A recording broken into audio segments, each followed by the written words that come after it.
Mick, the Doctor of Digital Smith, is a passionate rock enthusiast and the author of On Track, Ian Hunter, a captivating exploration that unveils the untold stories behind Ian Hunter's songs, offering a front row seat to the legendary Mott the Hoople frontman's musical legacy. And Mick is with us here. How are you today? I am doing fantastic. I hope you're doing well yourself. Oh, yes, I am, thank you. So, what was it that inspired you to write this book and dive, into that universe of Ian Hunter's solo songs? Yeah, I think it's probably an easy answer because, like a lot of people, what was your first rock concert? What was the first live gig you've ever seen? Well, that's what Mm, happened. That was September 14th, 1973. So a lot of wow. us had heard about Mott the Hoople Yeah. and knew about them because they're from across the pond. But there I am in the suburbs of Los Angeles, and I got a ride from a buddy of mine who was too young to drive. We got to go to Hollywood. So that was kind of an unusual thing. Went to the Hollywood Palladium, and these guys just blew me off the stage. They were just fantastic. And I thought, oh my gosh, who are these guys? And a Yeah. lot of people had commented about Mott the Hoople that they were a great live band. They couldn't quite get the hits, and there were some hits coming, but they were a phenomenal live band. And so the lead singer and the chief songwriter, Ian Hunter, from that point on was just, I stayed a lifelong fan. So that's what inspired me. I've been listening to him for 50 years, and I thought, might as well Yeah. write a book about it. And seeing as though it was Mott the Hoople that you were a big fan of, why did you decide to explore just Ian Hunter, I suppose, and as well just his solo stuff? Well, it was because, and the way it came about, it's actually a British publisher, Sonic Mhm. Bond Publishing, and there was a book out on Mott the Hoople, and I sent a book proposal to the publisher, and I said, hey, has anybody written a book on Ian Hunter's solo career since he's been recording since 1975, and Wow. he's recording up until the present, and he's only 84 years young, so he's got a lot of time to go. And I said, look, he's got a very long record career by himself as a solo. Has anybody done that? And he said, no. And I said, Yeah. well, I'm the guy, book proposal. And I said, yeah, let's sign on a dotted line and wrote the book. Yeah. And what do you think sets his solo work apart from his contributions to Mott the Hoople? Well, I think it's part of the way the band actually broke up. So Mm. they actually had broken up and didn't know that actually David Bowie was a fan. He wasn't quite Bowie yet, but the bass player over in Watts called up Bowie and said, hey, the band broke up and, do you need a bass player? And apparently Bowie was horrified.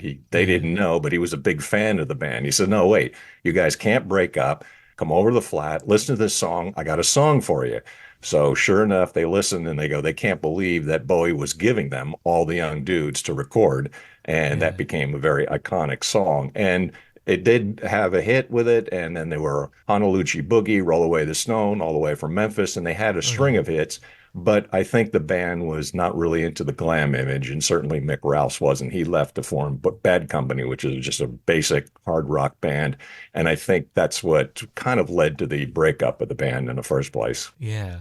Now, your book promises to unlock the secrets behind every lyric, riff, and melody of Ian Hunter's solo catalogue. So, are there any particular secrets that you can share with us that you uncovered while writing the book? Well, I can tell you a favorite one because, yes, there Mm. was something about his songs because he makes a lot of references. So it's not intellectual. Nothing in rock is intellectual, except maybe Yeah. progressive rock, but definitely intelligent. And there's a lot of references in there to politics and God, the nature of the universe, Mm. nations, England, America, and all these things. I said, I'm willing to bet there's a lot of people who, like myself, wanted to know what these actual references were and what they're all Yeah. about. So that's why I looked up them.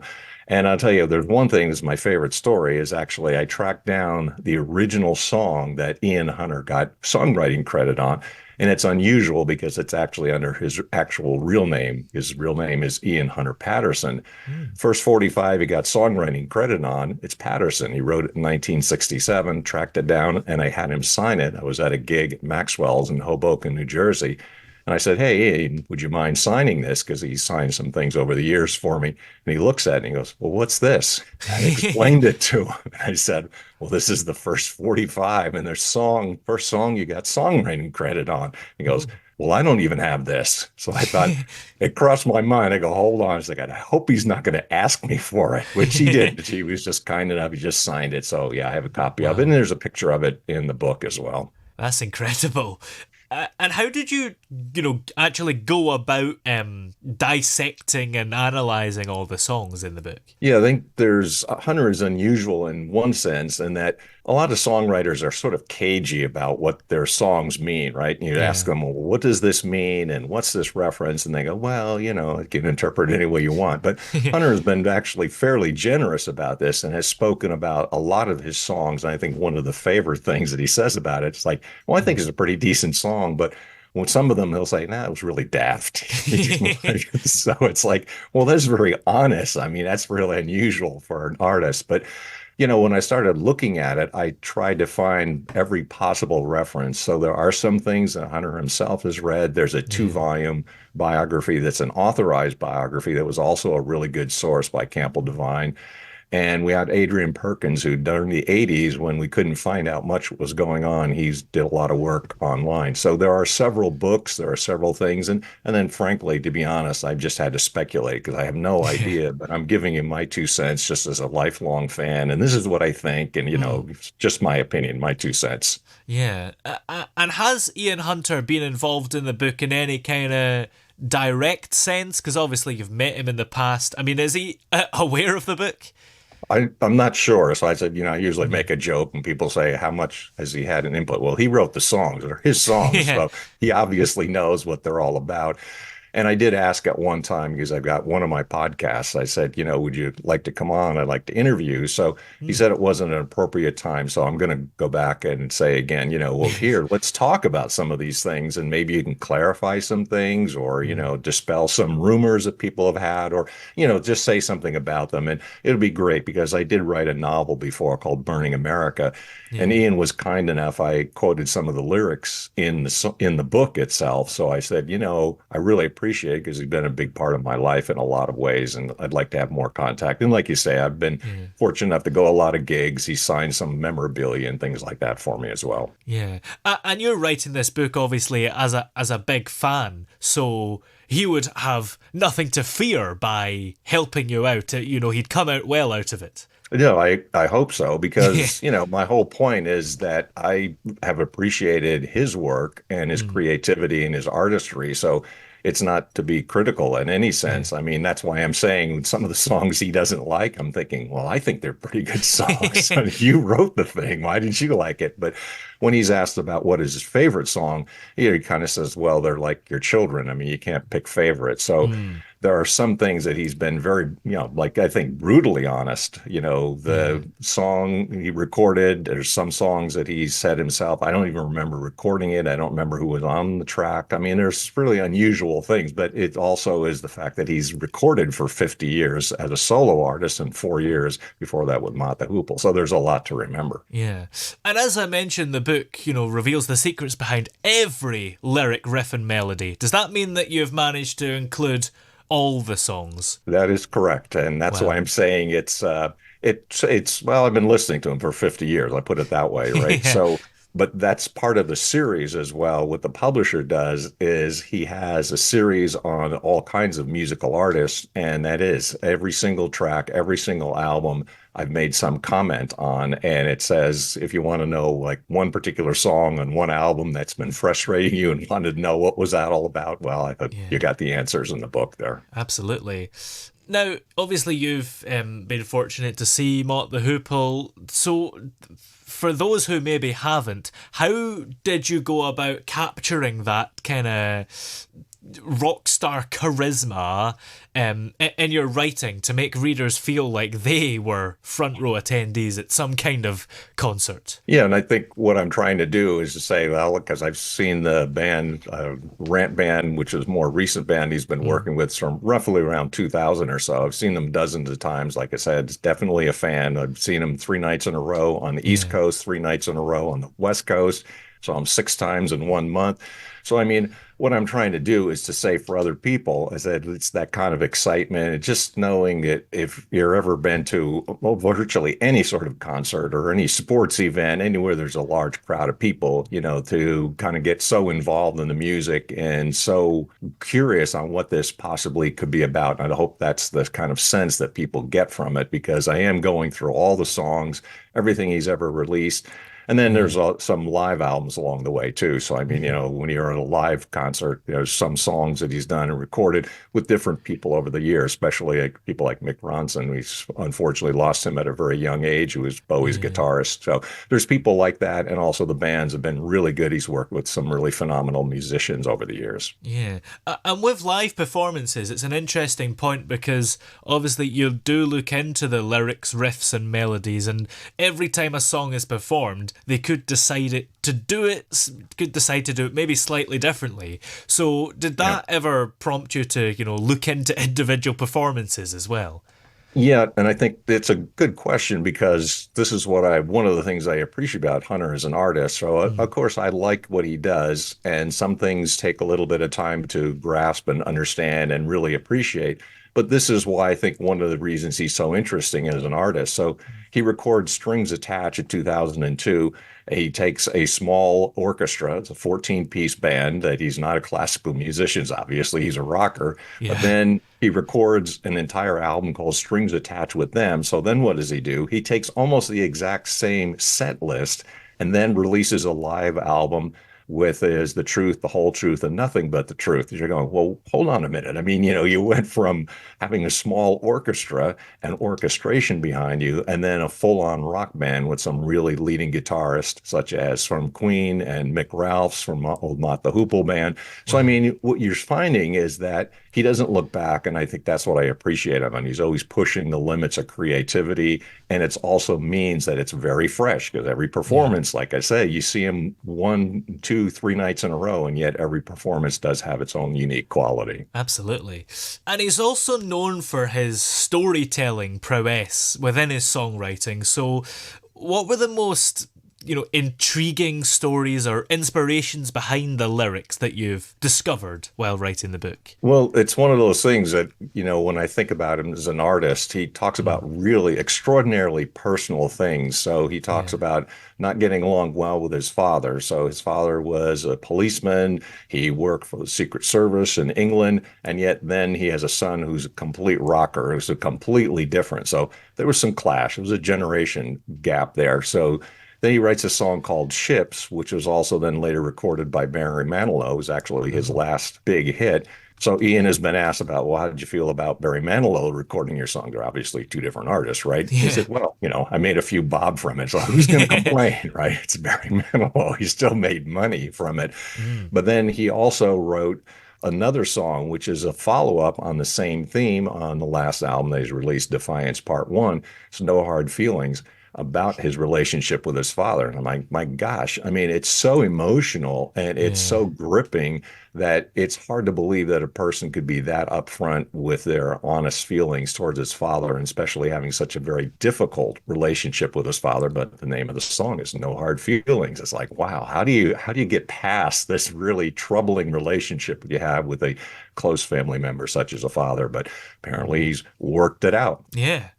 And as well as all the musical analysis that's in the book, you also include anecdotes and stories. So, do you have any particular favourite anecdotes about Ian Hunter or his music that you came across during your research? Yeah, I think it's one of those things. I was having basically a chat. I was living in Mm. Pennsylvania, and he had a gig in Phoenixville, Pennsylvania. And it was really interesting because it's one of those times we actually had a real conversation. And I was telling him about some things that were local musical interests, but then he also kind of talked about some of the things that he was sort of getting to be that pop star, which he didn't really care about, but people Yeah. got to know him. So he gets called up by the Who, and he gets called up by Keith Moon. He says, "Hey, let's hang out." So we go, okay, they got a bunch of champagne, and where did they go? They went over to Frank Zappa's house. So Wow. they're listening to Frank Zappa's music. And, again, Frank is a very interesting character. So his music, a little avant-garde. And he was asking Ian, like, well, what'd you think of my music? And he's like, well, it's hard to say. It's like it's not the same style, but there he is. He's with the stars, right? He's with Keith Yeah. Moon and Frank Zappa and those people like that. So it's kind of interesting to see what goes on backstage. And, there were songs that he actually had some sort of conversation with Bruce Springsteen Hmm. and was going to have Bruce sing on one of his songs. And he Wow. challenged Mick Ronson to said, look, if you don't sing this song, I'm going to get Springsteen. So Ronson recorded it vocal too. So it's kind of interesting to see what goes on behind the scenes. Like I tell people, I don't know, like, these guys have each other's numbers? I mean, do they hang out? Do they Hmm. have barbecues together? I don't know, but they do have some sort of connection, I guess, when you get to a certain level. Absolutely. Now, for those who may be just discovering Ian Hunter's solo work, where do you recommend they start? Yeah, it's a good question. It's a hard question to answer, but Yeah. I look at his career as at three basic points. So Hmm. if you remember the band originally, the original band, Mott the Hoople, you can start with some of the hits, especially something like All the Young Dudes, which was a big hit for Mott. Then Yeah. you can look through his solo career, especially the time that he spent with Mick Ronson, because they were on and off for about 20 years or so. So You're Never Alone with the Schizophrenic. They had a live album together. Yeah. But then it's also very interesting, I think, from Ian's point of view as a songwriter. I think his third part of his career is probably the most fascinating because I think he's writing better songs than he ever has done before. He's got a terrific band with the Rant Band, and he's also then got a terrific producer as well. So some of his more recent work, Stranded in Reality, you got When I'm President, got Man Overboard. Hmm. There's all kinds of albums now that he's been coming out in his solo time, but I think it's also the combination of being able to have a really good producer and also having a great band behind him. Yeah. And do you hope that your book, Ian Hunter, on track, will kind of help people who are new to Ian Hunter's solo stuff? Give them that information to have a listen to all his stuff. Yeah, and I think that's kind of the idea. I think if Mm. you're looking at people who enjoy the genre of music, so I mean, you can put him in the classic rock category. But I think also, though, what's interesting about him is that he was there at the very, very earliest era of rock and roll, given Yeah. his age. So he saw people like the Governor, Little Richard. He really liked Jerry Lee Lewis. He saw Sam Cooke. He saw Buddy Holly. He saw all those early rockers. And then he's been around himself and he's been fortunate enough to be around and still recording later in his life. And that's what I think. It's an introduction to a person who I would consider the person who should get the Lifetime Achievement Award in rock for so many years and so many Mm. different styles, and also being able to have a whole good collection. So, last album that's out, Defiance Part One, he's got Ringo Starr on it. He's got Jeff Beck. He's Wow. got Todd Rundgren. He's got Axl Rose. I mean, he's got this incredible group of musicians. And I Oh, think yeah. when you see the peers starting to jump on his record, I think that tells you something about how his peers and other fellow musicians feel about him and his work. Absolutely. And what do you think his legacy will be, in rock history? Yeah, I think, it's one of those things that people sort of bandy about. So there Mm. has been some discussion, shouldn't he be in the Rock and Roll Hall of Fame? Well, I think I can't speak for him, but I think he's spoken about this and he realizes that it's not the kind of place that you would think it is, that Mm. everybody who's deserving gets in the Rock and Roll Hall of Fame, even though one of the hits that Ian wrote was Cleveland Rocks. I know it's a pretty iconic song for Cleveland. But the Yeah. writers and the people in the business who are really choosing folks who go in there are really from New York or Los Angeles. So they're more corporate entertainment types rather than Mm. really rock musician fans. But I think his legacy will live on regardless of being in there or not, because I think he's been around for so long and he's done such high quality work. And especially what I think is interesting, after Rano's death in the 90s, he also sort of said, look, I kind of have to get off my duff here and get back to business. And that's where I think this third part of his career has just been an incredible string with things like the Rant album. And from that point on, forming the Rant Band also is part of his contribution. That's why I say it's probably best to say Lifetime Achievement Award, because no one has been around in rock, as it's a very superficial kind of music to begin with, and be honest, Yeah. and it's pop music. But for a person to be around for that long and has such high quality records, I think that's his achievement. Absolutely. Well, what's coming up for you? Are there any other projects or books on the horizon that we can keep an eye out for? Well, yes, I hope so, because I had some other things in mind, but I had this opportunity to write the book on track Ian Hunter. So, and when that's why it kind of disturbed in a way what I had planned. But actually, I have two other books in process. And based on the novel Burning America, I wrote a screenplay, which I also want to get that produced. I've also got two other books in mind, one on history, because actually that's my background. I am a trained historian, and then also on post-pandemic, the work-life balance. So I got two books that I still have in mind, one on history and one about company and working life. Excellent. Well, in the meantime, where are all the places that we're going to be able to find this book, On Track Ian Hunter? Well, like anything, it's everything's on Amazon. So both Yes. the books I mentioned, Burning America and On Track Ian Hunter, are available on Amazon. And anywhere and wants to get a hold of me, I'm pretty easy to find because I've got a couple podcasts. And if you look up the Doctor of Digital, I'm going to pop up somewhere because that's my nom de plume. Excellent. Well, many thanks for talking to us today. It's been great to have you on the show. I thank you very much for the opportunity. It was awesome, and Kelly, you're a real fan, and I appreciate the conversation a great deal. Thank you much.